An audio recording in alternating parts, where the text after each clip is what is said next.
লাগে উড়াধুরা গানটা যখন থেকে সোশ্যাল মিডিয়ায় অ্যাক্টিভ হলো, অনেকজন মানুষের অনেক রকমের মতামত এই গানটা সিনেমার কখন আসবে, কখন আমরা দেখতে পাবো, আমরা নানান রকমের আইডিয়া করছিলাম। কিন্তু আজকে নায়িকা মিমি চক্রবর্তীর ওই যে মেকিং ভিডিওটা তিনি আপলোড করেছেন তার ইউটিউব চ্যানেল থেকে, মিমি চক্রবর্তী ক্রিয়েশন থেকে, সেখান থেকেই আমরা জানতে পেরে গেলাম এটা একটা প্রমোশনাল সং।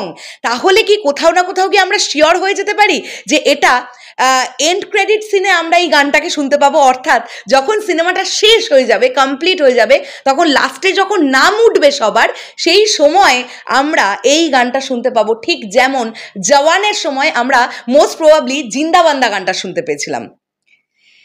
দারুণ একটা ব্যাপার হবে এটা যদি হয়।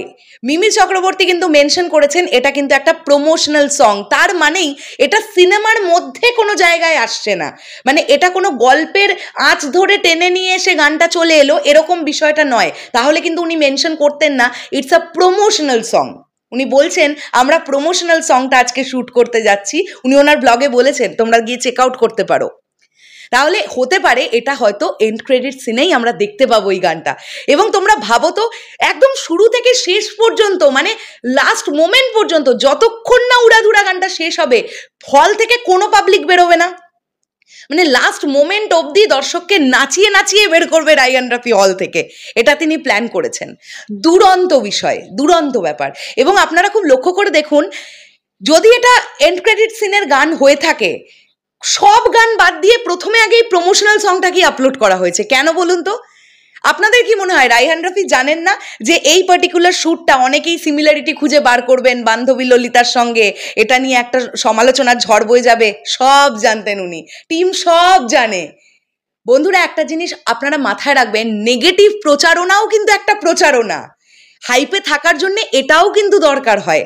তাই এটা আমার একটা দৃঢ় বিশ্বাস যে টিম কিন্তু সবটা জেনেই প্রথমে এই গানটাকে আপলোড করেছে, যাতে প্রথম গানেই মোটামুটি যেমন আলোচনাও চলে তেমন সমালোচনাও চলে।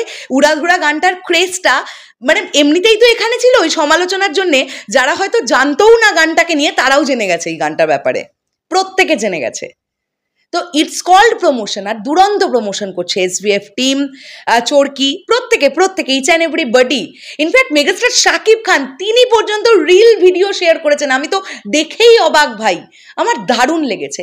একটা প্রজেক্ট নিয়ে প্রত্যেকের মধ্যে কতটা আশা থাকলে এই রকম কনস্ট্যান্ট পাবলিকের মানে মাথার মধ্যে হ্যামার করছে তারা যে তুফান আসছে তুফান আসছে তুফান আসছে, এগুলো দরকার, এগুলো একটা মশালা ছবির জন্য আজকের ডেটে দাঁড়িয়ে প্রচণ্ড দরকার।